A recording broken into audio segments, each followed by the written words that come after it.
Hey everyone, I hope you all are doing well.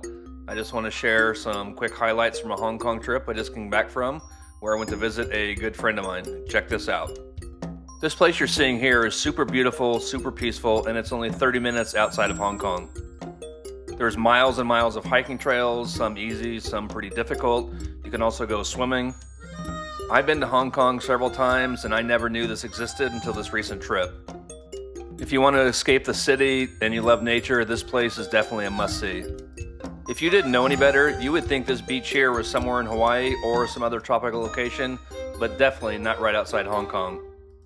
You have two options to get into the park. One, you can take a taxi, which is what we did, or two, you can hike from the entrance, but it's pretty far. It's probably a several-hour walk to get to this point, so it's not close. After we left the park, it was time for a little lunch in the city of Sai Kung. Cute little fishing town. Fresh seafood was definitely the theme here. We didn't do this at the restaurant we went to, but some of these places you can actually buy the seafood on the dock or from one of these boats and take it to a place and they will cook it for you. This was cool. They have a little ferry that takes people to a special island where people can go golfing. All right, we are done for the day here and heading back to Hong Kong. All right, from Hong Kong, we drive 45 minutes to a parking garage near a train station so we can take a train to Mainland China and into Shenzhen. So another cool adventure awaits.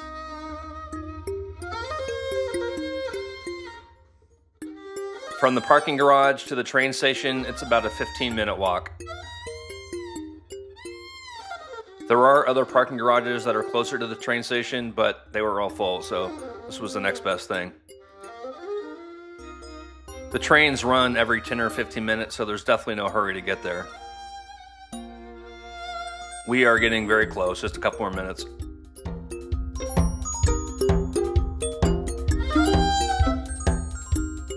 All right, the train station is in sight. Just one tip and recommendation, if you are in Hong Kong or somewhere in the surrounding area, it's definitely worth doing this.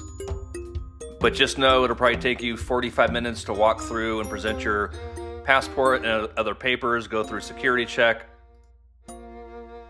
So just be flexible and pack your patience. It's definitely worth doing. It's just you have to get through this aggravation of going through customs. The customs and immigration building is kind of complicated. There's a lot of signs, a lot of stuff going on, super crowded, so just need to pay attention on where you're going and what you need to do. If you've never been in China or gone through customs before going into China, one thing that may surprise you, and it always surprises me, is just the amount of security cameras hanging from every possible corner in the building or even on the streets. And also know, in most areas of this building, you cannot use your camera or record or take any photos. There's signs everywhere, so don't do it. You'll definitely get stopped. All right, we were just about near the end and out through customs. So here we go into Shenzhen. First things first, we have to grab a quick bite to eat before we start our day. This shrimp wonton soup was delicious, and it was probably around $2 US. After we eat, it's time for a little boba. We are headed to a mall right across the street. It's hard for me to order and pay, which I'll get to in a little bit, but thank you to my friend for helping me out. All right, now it's time for a foot massage, which we were told is in the back of this mall.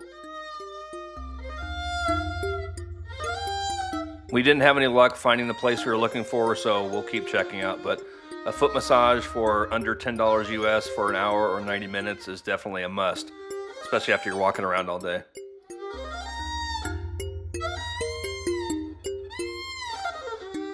All right, a sight to see is all the scooters going up and down the sidewalks, across the streets, just every which direction. It's craziness, but it's always comical to check out. All right, back to paying for things in China. For those who don't know or who've never been to China, it's often difficult to pay for things. Alipay or WeChat Pay are usually the two preferred ways to pay. But in order to do that, or to set up a WeChat Pay account, you need to have a Chinese phone number. So my friend was very nice. We went to China Mobile. He He helped me set it up. We were there for 2 hours and I got my WeChat account, so I'm good to go. Without my friend there, it would have been virtually impossible to do this on my own. Personally speaking, I think there's 2 issues when traveling throughout China. 1, it's just talking to people. English isn't widely spoken. 2, this should be easy, but it's not, and that's just paying for things. WeChat Pay or Alipay makes it that much more easy. I just want to share this. This is a Hong Kong tradition, but prior to eating, you wash the cutlery, the bowls, the plates, the chopsticks in either hot water or in hot tea, which you can see my friend doing here. So this is something that I always enjoy watching.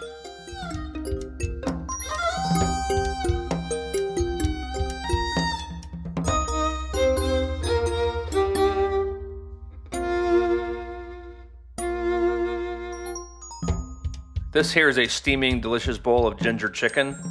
Fairly expensive for Shenzhen, but it would be cheap anywhere else in the world. It was about $12 US, but it was also enough for 3 people. Alright, after we had an early dinner, it was time to go back to the train station so we can get back to Hong Kong before it gets too late. It's a mob scene just walking back with the scooters, the people, everyone hawking food, yelling at you, wanting you to buy stuff, but it's pretty fun. I was actually excited because this was the first time I actually pay for something using WeChat Pay. I'm just trying to decide what out of this delicious food do I want to eat or what do I want to drink. Here's some really good fresh dried fruit, which I always love getting. But I landed on getting us some fruit juice, which was really good and impossible to find in the US. It was about $4 US for 2 bottles, so pretty good deal. After seeing one of my favorites in the train station, I couldn't pass it up. Fried pork is always on the menu. I don't care how full I am, I can always eat fried pork. This was less than $2 US. Alright, we're very close to the train station. Here we go. From start to finish, we've been out walking around for probably close to 12 hours. We were absolutely exhausted. By the time we go through customs, go to the train, walk to the car, drive back to Hong Kong, it's probably another hour and 45 minutes and we are just done. It's very popular for people who live in Hong Kong to do this Shenzhen daily visit, so all hours of the day and night, the train is always packed. It was so crowded, we actually had to wait for the next one to come by, which was only a 10-minute wait, so no big deal. It was around 9 o'clock at night, and you can see the train is an absolute zoo.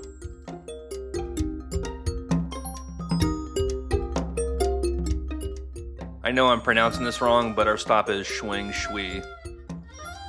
Alright, now we're walking back about 15 minutes to get our car. I was only in Hong Kong a couple days, and here's where I stayed. This is my go-to hotel whenever I'm there. It's very inexpensive for Hong Kong. It's very clean. It's just a basic business hotel, but it's nice. Here's a typical sight you'll see when walking throughout Hong Kong. Is just a local meat market.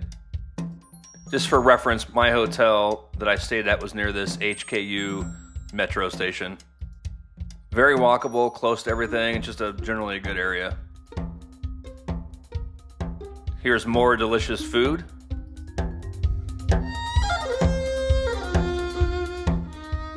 This was a same dumpling place that we ate at in the Shenzhen train station. Exact same food, but since this is Hong Kong, the prices are 3 times as expensive. So that shrimp dumpling bowl that we had in Shenzhen was $6+ versus the $2 in China. Next to the pork belly or the fried pork, dumplings or pot stickers are always one of my go-to items. Love them. Thanks for watching. Please don't forget to subscribe, and I hope you enjoyed my Hong Kong to Shenzhen, China travel tips. See you soon. Bye.